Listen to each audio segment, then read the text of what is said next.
तो ये जो भारत का सिनेरियो है, इस सारे सिनेरियो में आपने जैसा कहा कि मोदी सरकार का बहुत बड़ा महत्वपूर्ण रोल है इस अर्थव्यवस्था को इस रूप में लाने के लिए, और इसके साथ ही ये राम मंदिर और ऐसे दूसरे इश्यूज़, चाहे वो कश्मीर के धारा 370 वाले हों या और दूसरे इस तरह के जितने भी महत्वपूर्ण फैसले हैं,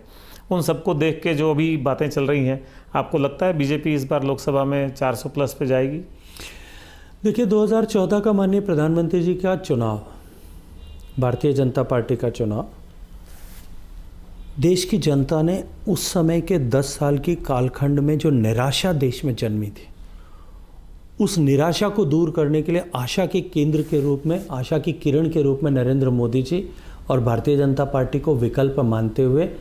उस चुनाव का निर्णय किया था और 30 साल बाद ऐतिहासिक बहुमत, संपूर्ण बहुमत की सरकार बनाने का अवसर दिया था। 5 साल के बाद 2009 का चुनाव जो है, वो जिस विश्वास के, जिस आशा के साथ में 2014 में मतदान किया था, उसके विश्वास में परिणत होने का चुनाव था। देश सुरक्षित हाथों में है, देश ईमानदार हाथों में है और निश्चित रूप से देश आगे बढ़ रहा है। लोगों का ये भरोसा और विश्वास था, इसलिए पहले से ज़्यादा मत, पहले से ज़्यादा प्रतिशत और पहले से ज़्यादा सीटें देकर के देश की जनता ने दूसरी बार हमें सौभाग्यपूर्ण अवसर दिया, माननीय प्रधानमंत्री जी को प्रधानमंत्री बनने का अवसर प्रदान किया। अब तीसरी बार देश की जनता भरोसे पर मतदान करने वाली है। मोदी और यदि मुझे ये कहा जाए कि माननीय मोदी जी के 10 साल के इस कालखंड को आप एक वाक्य में पिरोएं, तो मैं कहूँगा कि देश की जनता के मन में जो निराशा के काले बादल थे, उनको छांट करके देश की जनता को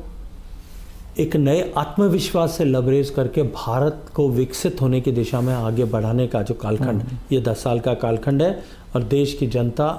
अब निश्चित रूप से इसके प्रतिसाद के रूप में एक बार फिर आत्मविश्वास के साथ में मोदी जी को और अधिक प्रचंड बहुमत के साथ में सरकार बनाने का आशीर्वाद देने